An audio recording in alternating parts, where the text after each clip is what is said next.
आपका मेरे चैनल भक्ति का ज्ञान में हार्दिक स्वागत है। प्रिय भक्तगण, आज हम आपको एक कथा का श्रवण करा रही हूँ जो सुनने मात्र से आपके जीवन में सुख, संपत्ति और धन की वर्षा होगी। तो चलिए कथा को प्रारंभ करते हैं। भगवान शिव माता पार्वती से कहते हैं, तुलसी में कौन सा चीज चढ़ाने से सभी दुख दूर हो जाते हैं। फिर माता पार्वती ने भगवान शिव से पूछा, प्रभु, मैंने सुना है कि तुलसी में कौन सा चीज चढ़ाने से लोगों को गड़ा हुआ खजाना मिल जाता है और उनकी किस्मत अचानक से चमक उठती है।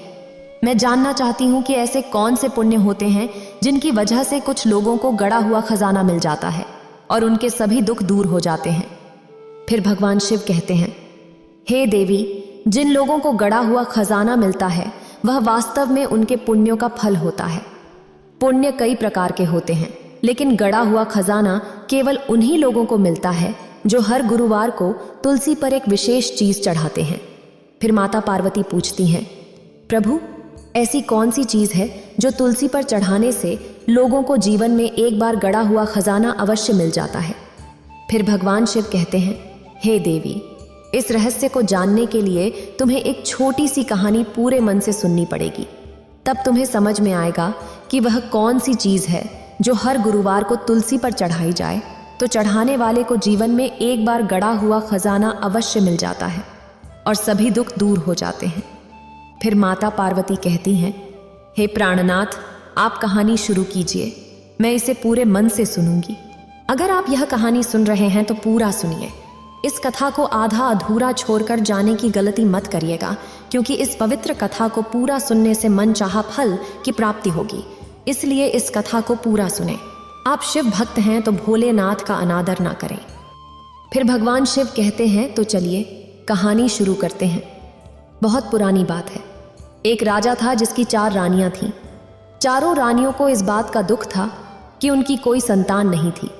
राजा इस विचार से अवसाद में डूबा रहता कि उत्तराधिकारी के अभाव में उसके बाद राज्य का भार कौन संभालेगा।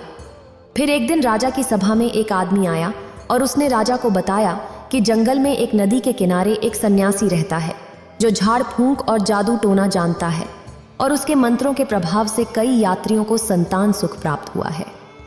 राजा को उस आदमी की बातों पर विश्वास तो नहीं हुआ, लेकिन उसने सोचा कि उस सन्यासी से मिल लेने में कोई हानि नहीं है। यह विचार करके राजा अपने कुछ सिपाहियों को लेकर सन्यासी से मिलने के लिए चल पड़ा। सघन वन के मध्य में उस सन्यासी की झोपड़ी थी। राजा ने सन्यासी के पास पहुंचकर अपनी समस्या बताई। फिर सन्यासी ने कहा, राजन, आपकी 4 रानियां संतान उत्पन्न करने के योग्य नहीं हैं, लेकिन आपकी 5वीं रानी से आपको एक पुत्र की प्राप्ति होगी। यह पुत्र सुरवीर होगा और आपके राज्य के लिए एक योग्य शासक सिद्ध होगा। राजा ने कहा, महाराज, मेरी 4 रानियां हैं, लेकिन मेरी 5वीं रानी तो है ही नहीं। सन्यासी ने कहा, राजन, चिंता मत करो, अभी लौटते समय वन में आपको एक अनाथ लड़की मिलेगी। आप उससे विवाह कर लीजिएगा और वही लड़की आपकी रानी बनकर आपको उत्तराधिकारी प्रदान करेगी। फिर राजा ने सन्यासी को प्रणाम किया और अपने महल की ओर लौट चला। रास्ते में राजा को किसी युवती के रोने की आवाज सुनाई दी। राजा ने सिपाहियों से कहा, पता करो यह जंगल में कौन रो रहा है। सिपाही तुरंत खोज में लग गए। अंततः उन्हें एक युवती दिखाई दी जो एक पेड़ के नीचे बैठी रो रही थी। सिपाही उस युवती को पकड़कर राजा के सामने ले आए। राजा ने उस लड़की से पूछा, तुम कौन हो और यहां घने जंगल में क्यों रो रही हो? लड़की ने कहा, महाराज, मैं एक अनाथ लड़की हूं। मैं अपने दूर के संबंधियों के साथ रहती थी, लेकिन आज उन्होंने मुझे यहां जंगल में छोड़ दिया और अब मेरा इस दुनिया में कोई नहीं है। इतना कहकर वह युवती फिर से रोने लगी। फिर उस लड़की को राजा ने शांत किया और कहा, तुम इतनी सुंदर हो, घबराओ मत। यदि तुमको स्वीकार हो तो मैं तुमसे विवाह करके तुम्हें अपनी रानी बना सकता हूं। क्योंकि राजा समझ गया था कि यही वह लड़की है जिसके बारे में सन्यासी ने बताया था। युवती को भला क्या आपत्ति होती? हर लड़की रानी बनना चाहती है। उस लड़की ने भी सहमति दे दी। फिर राजा उस लड़की को लेकर अपने महल में लौट आया और उसी दिन राजा ने उस लड़की से विवाह कर लिया और उसे अपनी 5वीं रानी बना लिया। इस प्रकार वह अनाथ लड़की रानी कहलाने लगी। जब राजा ने 5वीं शादी की तो उसकी चारों रानियों को बहुत बुरा लगा और वे 5वीं रानी से जलने लगीं। समय के साथ सन्यासी का वचन पूरा हुआ और 5वीं रानी गर्भवती हो गई। जब चारों रानियों को पता चला कि 5वीं रानी गर्भवती है तो वे चिंतित हो उठीं। उन्हें लगा कि यदि 5वीं रानी ने संतान को जन्म दिया तो उसका महत्व बढ़ जाएगा। उधर जब राजा को 5वीं रानी के गर्भवती होने का समाचार मिला तो वह बहुत खुश हुआ। राजा को लगा कि सन्यासी का कथन सत्य हो रहा है, उसे अब अपना उत्तराधिकारी मिल जाएगा। इधर तो राजा खुशी मनाता है कि उसकी 5वीं रानी गर्भवती हो गई है और उधर उसकी शेष चारों रानियों ने यह तय किया कि वो रानी की संतान को जीवित ही नहीं रहने देंगी और इस बात की भनक राजा को भी नहीं लगने देंगी कि 5वीं रानी ने संतान को जन्म दिया है। इस प्रकार षड्यंत्र करके चारों रानियां 5वीं रानी की देखभाल का नाटक करने लगीं। इधर संतान के जन्म का समय आया तो पहली रानी राजा के पास पहुंची और कहा, महाराज, अब वो शुभ घड़ी आ गई है जब इस राज्य को राजकुमार मिलेगा। ऐसे शुभ अवसर पर आपको महल से बाहर जाकर दीन दुखियों को दान दक्षिणा देनी चाहिए। राजा को अपनी पहली रानी की बात उचित लगी और उसने अपने सेवकों को बुलाया और दान दक्षिणा देने के लिए महल से बाहर चला गया। फिर भगवान शिव कहते हैं, चारों रानियां भी यही चाहती थीं कि जब रानी संतान को जन्म दे तो राजा महल में न रहे।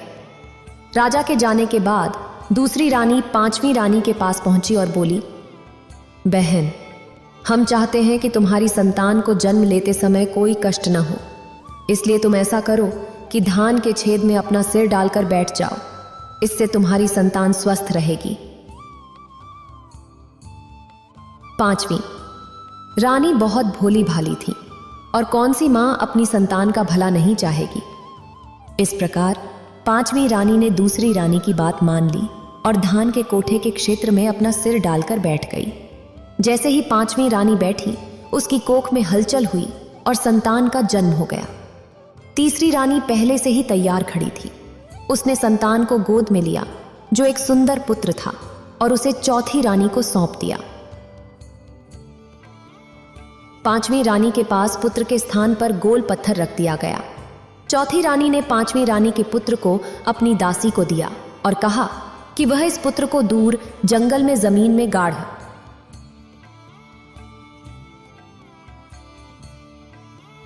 चौथी रानी की दासी ने 5वीं रानी के पुत्र को लिया और दूर जंगल में जमीन में गाड़ने के लिए चली गई। जब दासी उस पुत्र को जमीन में गाड़ रही थी तो एक शेरनी ने उसे देख लिया।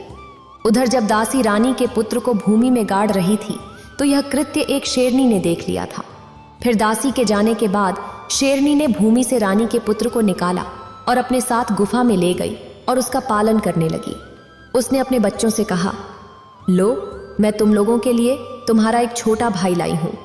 शेरनी के 4 बच्चे थे और वे चारों अपने छोटे भाई के रूप में राजकुमार को देखकर बहुत ही प्रसन्न हुए। राजकुमार का पालन एक शेरनी ने किया। अब तू उसे घी, यह भगवान की कृपा थी। और फिर शेरनी भी अपने बच्चों के साथ राजकुमार का लालन पालन करने लगी। यहां दासी ने पुत्र को जमीन में गाड़कर वापस आ गई। उधर दासी के जाते ही चारों रानियों ने 5वीं रानी का सिर धान के कोठे से निकाला और विलाप करने लगी कि रानी ने पुत्र को नहीं बल्कि पत्थर को जन्म दिया है। फिर तत्कालीन राजा को बुलाया गया। राजा ने जब पुत्र के स्थान पर पत्थर देखा तो वह आग बबूला हो उठा। उसे लगा कि सन्यासी ने उसे मूर्ख बनाया और किसी डायन या चुड़ैल को उसके मत्थे मढ़ दिया, अन्यथा कोई स्त्री पत्थर को कैसे जन्म दे सकती है। फिर सदी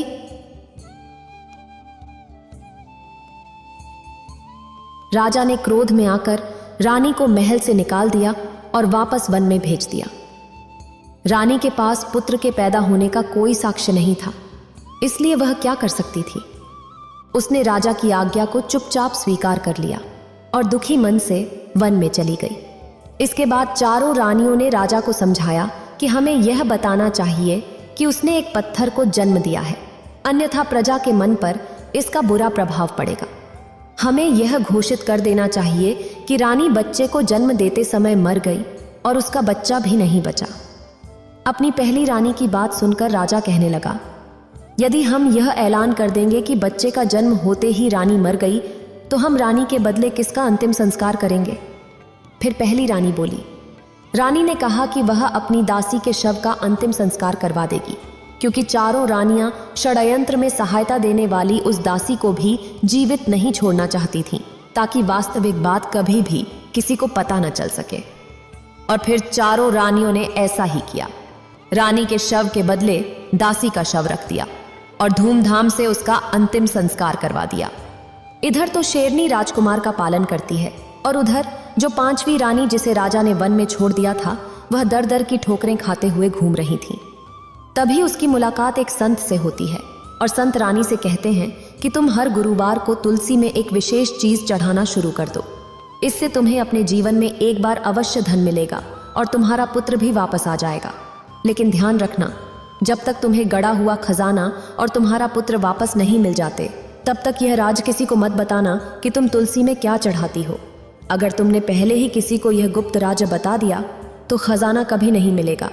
संत की बात मानकर पांचवी रानी गरीबी में समय बिताती है और हर गुरुवार को तुलसी में वह चीज चढ़ाती है जो संत ने बताई थी।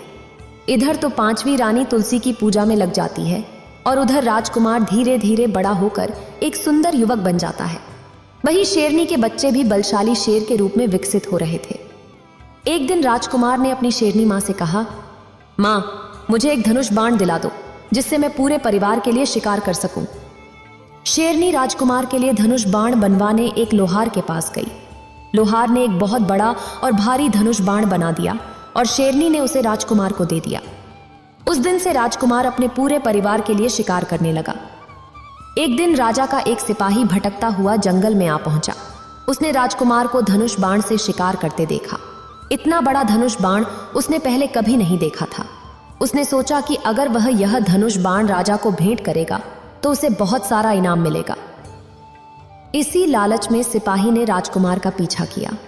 जब राजकुमार थककर सुस्ताने बैठा और उसे झपकी आ गई तो सिपाही ने चुपके से राजकुमार का धनुष बाण चुरा लिया और वहां से भाग गया। की आंख खुली तो उसने देखा कि उसका धनुष बाण गायब है। उसने बहुत ढूंढा लेकिन उसे नहीं मिला। दुखी मन से वह अपनी गुफा में लौट आया। उधर सिपाही ने धनुष बाण ले जाकर राजा को भेंट किया। राजा ने सोचा कि जब धनुष बाण इतना बड़ा और भारी है तो इसे चलाने वाला भी बहुत बड़ा होगा। राजा ने सिपाही से पूछा, यह धनुष बाण किसका है? सिपाही ने उत्तर दिया, महाराज, यह किसी बड़े योद्धा का नहीं है, बल्कि एक सुकोमल युवक का है। इस प्रकार सिपाही के मुख से असली बात निकल गई कि वह धनुष और बाण चुरा कर लाया है, क्योंकि उसने कहा कि वह तो एक सुकोमल युवक था। इसका मतलब सिपाही ने उस युवक को देखा था और उसका धनुष बाण चुरा कर लाया है। राजा समझ गया कि जब उसने राजकुमार को देखा है, इसका मतलब उसने उसके धनुष बाण की चोरी की है। राजा को सिपाही पर बहुत क्रोध आया और उसने सिपाही से कहा कि तू चोरी का सामान राजा को भेंट कर रहा है। साथ ही राजा को यह जिज्ञासा हुई कि यह युवक कौन है और देखने में कैसा है जिसका यह धनुष बाण है। राजा ने विचार किया कि यह धनुष बाण उस युवक को वापस कर देना चाहिए और जब वह इसे लेने आएगा तो मैं भी उसे देख लूंगा। राजा ने ढिंढोरा पिटवा दिया कि एक धनुष उसे मिला है, जिसका भी हो वह आकर इसे ले जाए, किंतु असली मालिक की पहचान के लिए उसे चलाकर दिखाना होगा। फिर यह समाचार धीरे धीरे पक्षियों के द्वारा शेरनी के पास पहुंचा और शेरों ने भी सुना। वे अपने भाई का धनुष बाण वापस लाने के लिए उत्सुक हो उठे, किंतु शेरनी ने शेरों को समझाया कि उनका मनुष्यों के बीच जाना उचित नहीं है। वहां पर केवल राजकुमार को ही जाना होगा। इसके बाद राजकुमार राजा से मिलने अकेले चल पड़ा। फिर राजा के महल के पास पहुंचकर उसे प्यास लगी। राजकुमार महल के पास स्थित एक पोखर में पानी पीने को रुका और जिस समय राजकुमार पोखर में पानी पी रहा था, उसी समय महल की अटारी से राजा की चारों रानियों ने झांक कर नीचे देखा। उन्हें राजकुमार दिखाई दिया। चारों रानियों को राजकुमार की वेशभूषा बड़ी ही विचित्र लगी और वे राजकुमार का उपहास करने लगीं और कहने लगीं, देखो देखो, हमारे महल के पास यह कैसा पशु आया है। एक रानी ने तो राजकुमार का मजाक उड़ाते हुए कहा, हाँ, मुझे तो यह पशु बड़ा विचित्र दिखाई पड़ता है। रानी भी हामी भरते हुए बोली, इसे तो राजा से कहकर किसी पिंजरे में बंद करवा देना चाहिए। तीसरी रानी भी हंसते हुए बोली, नहीं नहीं, इसे तो वापस जंगल में भगा देना चाहिए। चौथी रानी खिलखिलाते हुए बोली, ये तो वास्तव में पशु है। रानियों के ताने सुनकर राजकुमार ने अपना सिर उठाया और मुस्कुराते हुए बोला, मैं भले ही पशु की तरह दिखता हूं, लेकिन उन रानियों से तो अच्छा हूं जिन्होंने अपनी 5वीं रानी की संतान को पत्थर का बता दिया था। इतना कहकर राजकुमार महल के द्वार की ओर बढ़ गया। उसकी बात सुनकर चारों रानियां सन्न रह गईं और सोचने लगीं कि हमने तो ये बात सबसे छिपाई थी। राजा ने भी किसी को ये बात नहीं बताई थी कि रानी को पत्थर हुआ। हमने अपनी उस दासी को भी मरवा दिया जो सारा भेद जानती थी, फिर इस युवक को कैसे भेद मालूम हुआ? ऐसा सोचकर पहली रानी चिंतित होकर बोली, ये तो बड़े संकट का विषय है, हमें इसकी गतिविधियों पर ध्यान देना चाहिए। इसके बाद चारों रानियों ने अपनी विश्वास पात्र दासी को राजकुमार के पीछे लगा दिया। कुछ देर बाद दासी ने आकर रानियों को बताया कि वह युवक धनुष चलाने आया है। रानियों ने यह सुनकर योजना बनाई कि चाहे वह धनुष चला पाए या नहीं, परीक्षा के बाद उसे मरवा देना होगा ताकि वह किसी और को भेद न बता सके। राजकुमार को मरवाने के लिए रानियों ने 2 सिपाही उस स्थान पर भेज दिए जहां राजकुमार को धनुष चलाने की परीक्षा देनी थी। उन्हें निर्देश दिया गया कि जैसे ही राजकुमार धनुष चलाकर उसे नीचे रखे, वैसे ही उसे मार डालें। रानियां भी राजकुमार को मरता हुआ देखने के उद्देश्य से परीक्षा स्थल पर जा पहुंची। उधर राजा ने राजकुमार से कहा, धनुष उठाकर दिखाओ। यदि तुम ऐसा कर सके तो हमें विश्वास हो जाएगा कि यह धनुष तुम्हारा है और हम तुम्हें न केवल तुम्हारा धनुष देंगे बल्कि ढेर सारा इनाम भी देंगे। फिर राजकुमार ने राजा से कहा, महाराज, यह धनुष बाण मेरा ही है, मैं इसे चलाकर सिद्ध कर सकता हूं, लेकिन मुझे किसी इनाम की लालसा नहीं है। यदि आप मुझे कुछ देना ही चाहते हैं तो मुझे न्याय दीजिएगा। राजा ने चकित होकर पूछा, न्याय? यह कैसा इनाम मांग रहे हो तुम? तुम्हें कैसा न्याय चाहिए? राजकुमार ने उत्तर दिया, महाराज, पहले आप मेरा धनुष चलाना देख लें, फिर मैं अपनी बात स्पष्ट करूंगा। फिर राजकुमार ने धनुष पर बाण चढ़ाकर खींचा और बाण चला दिया। तुलसी की कृपा से बाण गर्जन ध्वनि करता हुआ आकाश की ओर उठा और बादलों को भेदता हुआ वापस आकर उन दोनों सिपाहियों के सिरों को भेदता हुआ निकल गया जब को राजकुमार को मारने वाले थे। ऐसा दृश्य देखकर चारों रानियां डर गईं, जबकि राजा राजकुमार का कौशल देखकर अभिभूत हो उठा और कहने लगा, मांगो जो भी मांगना चाहते हो। तब राजकुमार ने कहा, महाराज, मुझे अपनी मां के लिए न्याय चाहिए। फिर राजा ने कहा, तुम्हें न्याय अवश्य मिलेगा। फिर राजा ने पूछा, तुम्हारी मां कहां है? मैं स्वयं उस माता का सम्मान करना चाहूंगा जिसने तुम जैसी वीर संतान को जन्म दिया। राजकुमार ने उत्तर दिया, महाराज, यही तो न्याय और अन्याय की बात है कि मेरी मां ने मुझे जन्म दिया, किंतु आपकी चारों रानियों ने आपसे कहा कि मेरी मां ने एक पत्थर को जन्म दिया है। यह सुनकर राजा ने चकित होकर रानियों की ओर देखा। रानियां समझ गईं कि अब उनका भेद छिप नहीं सकता। उसी समय शेरनी अपने चारों शेर पुत्रों के साथ वहां आ गई और उन्होंने रानियों को घेर लिया। थर थर कांपती हुई रानियों ने राजा के सामने सच्चाई उगल दी। राजा ने जब अपनी चारों रानियों की करतूत सुनी तो वह अवाक रह गया। फिर राजा ने आदेश दिया कि इन चारों रानियों के सिर मुड़वाकर उन्हें राज्य से बाहर निकाल दिया जाए। सिपाहियों ने रानियों को बंदी बना लिया और उनके सिर मुड़वाकर उन्हें राज्य से बाहर कर दिया। इसके बाद राजा ने राजकुमार की मां की खोज में सिपाही दौड़ा दिए। दूसरे दिन 5वीं रानी एक घने जंगल में मिल गई, जहां वह झोपड़ी बनाकर रह रही थी और तुलसी की पूजा कर रही थी। राजा ने राजकुमार से कहा, पुत्र, मैंने अपनी रानियों के बहकावे में आकर तुम्हारी मां के साथ घोर अन्याय किया है। ऐसे अन्यायी राजा को राजा बने रहने का कोई अधिकार नहीं है। आज मैं तुम्हें राजा घोषित करता हूं। और फिर राजा ने राजकुमार को अपना राज सिंहासन सौंप दिया।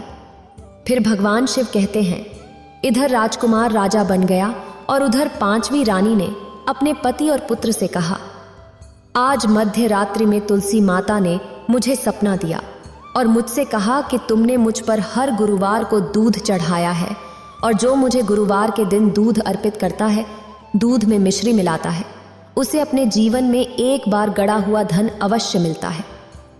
तुलसी माता ने मुझसे आगे कहा, अब तुम एक काम करो कि एक पेड़ के नीचे जहां पर हमेशा नमी रहती है, चाहे कितनी भी धूप पड़े, वहां पर खजाना गड़ा हुआ है।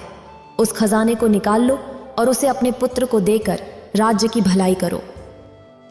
इस प्रकार राजकुमार ने उस स्थान को खोदकर खजाना निकाला और प्रजा की भलाई के कार्य किए और अपने माता पिता के साथ सुख भोगने लगा। एक दिन राजा ने राजकुमार से पूछा कि उसे यह सच्चाई कैसे पता चली। इस पर राजकुमार ने बताया कि यह बात उसे उसकी शेरनी माँ ने बताई थी, लेकिन उसने यह भी समझाया था कि उचित समय आने पर ही इस बात को प्रकट करना चाहिए ताकि राजा को विश्वास हो सके। यह सुनकर राजा बहुत प्रसन्न हुआ और उसने शेरनी और उसके पुत्रों को धन्यवाद दिया। राजकुमार ने भी अपनी शेरनी माँ और शेर भाइयों की सुरक्षा के लिए उस जंगल में शिकार करने पर रोक लगा दी। अब कोई भी उस जंगल में किसी जानवर का शिकार नहीं करेगा। इस प्रकार राजकुमार न्यायपूर्वक राज्य करने लगा। फिर भगवान शिव कहते हैं, जो भी स्त्री या पुरुष हर गुरुवार को तुलसी पर दूध में मिश्री मिलाकर अर्पित करता है, उसे अपने जीवन में एक बार गड़ा हुआ धन अवश्य मिलता है और उसकी संतान का कभी अपहरण नहीं होता। उसका खोया हुआ पुत्र भी मिल जाता है और उसका खोया हुआ धन भी वापस मिल जाता है। उसकी कोई भी खोई हुई चीज भी वापस मिल जाती है। वही कहानी सुनने के बाद माता पार्वती कहती हैं, हे प्रभु, वास्तव में आज की कहानी बहुत ही ज्ञानवर्धक थी। जो भी इस कहानी को सुनकर तुलसी पर हर गुरुवार को दूध अर्पित करेगा, उसके जीवन में धन की कमी कभी नहीं रहेगी और संतान कभी लापता नहीं होगी। हर गुरुवार को माता तुलसी पर दूध अवश्य चढ़ाएं, जिससे आपको भी धन प्राप्त हो सके। ब्रह्मवैवर्त पुराण में वर्णित प्रसंग के अनुसार एक बार नारद मुनि भगवान श्री कृष्ण के पास आते हैं और कहते हैं, हे प्रभु, तुलसी भगवान नारायण की प्रिय हैं, इसलिए परम पवित्र हैं और संपूर्ण जगत के लिए पूजनीय हैं। परंतु इनकी पूजा का क्या विधान है और इनकी स्तुति के लिए कौन सा स्तोत्र है, यह मैंने अभी तक नहीं सुना है। हे प्रभु, किस मंत्र से तुलसी की पूजा होनी चाहिए? सर्वप्रथम किसने तुलसी की पूजा की? इस प्रकार नारद जी द्वारा पूछे जाने पर भगवान श्री कृष्ण ने उन्हें तुलसी के पूजन का महत्व एवं नित्य तुलसी के सामने बोले जाने वाले महामंत्र के बारे में बताया। श्री कृष्ण कहते हैं कि जो भी स्त्री नित्य तुलसी के समक्ष इस मंत्र का उच्चारण करेगी, वह सौभाग्यशाली बनेगी। जो भी पुरुष तुलसी के सामने इस मंत्र का उच्चारण करेगा, उसे अक्षय धन की प्राप्ति होगी। जिस घर के सामने नित्य तुलसी की पूजा की जाएगी, उस घर में साक्षात लक्ष्मी का वास होगा। तुलसी का यह मंत्र मंत्रराज कल्पतरु है, जो समस्त फलों को प्रदान करने वाला है। अतः जो भी तुलसी के सामने इस मंत्र का उच्चारण करेगा, उसे संपूर्ण सिद्धियां प्राप्त होंगी। सर्वप्रथम तुलसी की पूजा भगवान श्री हरि विष्णु द्वारा की गई थी। घी के दीपक, धूप, सिंदूर, चंदन, नए वस्त्र एवं पुष्पों से भगवान श्री हरि ने तुलसी की पूजा की थी। श्री कृष्ण कहते हैं कि इस प्रकार से जो भी मनुष्य तुलसी का पूजन करेगा, उसके सभी जन्मों के पाप नष्ट हो जाएंगे और वह व्यक्ति सुख समृद्धि को प्राप्त करेगा। तुलसी के नित्य पूजन और मंत्र जाप से व्यक्ति सभी प्रकार के पापों से मुक्त होकर गोलोक में जाता है। जो कार्तिक महीने में श्री हरि विष्णु को तुलसी पत्र अर्पण करता है, वह 10,000 गौ के दान का पुण्य प्राप्त करता है। तुलसी के पूजन से जिसे पत्नी नहीं हो, उसे पत्नी मिल जाती है। जिसे संतान नहीं हो, वह पुत्रवान बन जाता है। रोगी व्यक्ति रोगों से मुक्त हो जाता है और भयभीत व्यक्ति निर्भय हो जाता है। पापी भी सभी पापों से मुक्त हो जाता है। इस प्रकार भगवान श्री कृष्ण ने नारद मुनि को तुलसी का महत्व बताया था।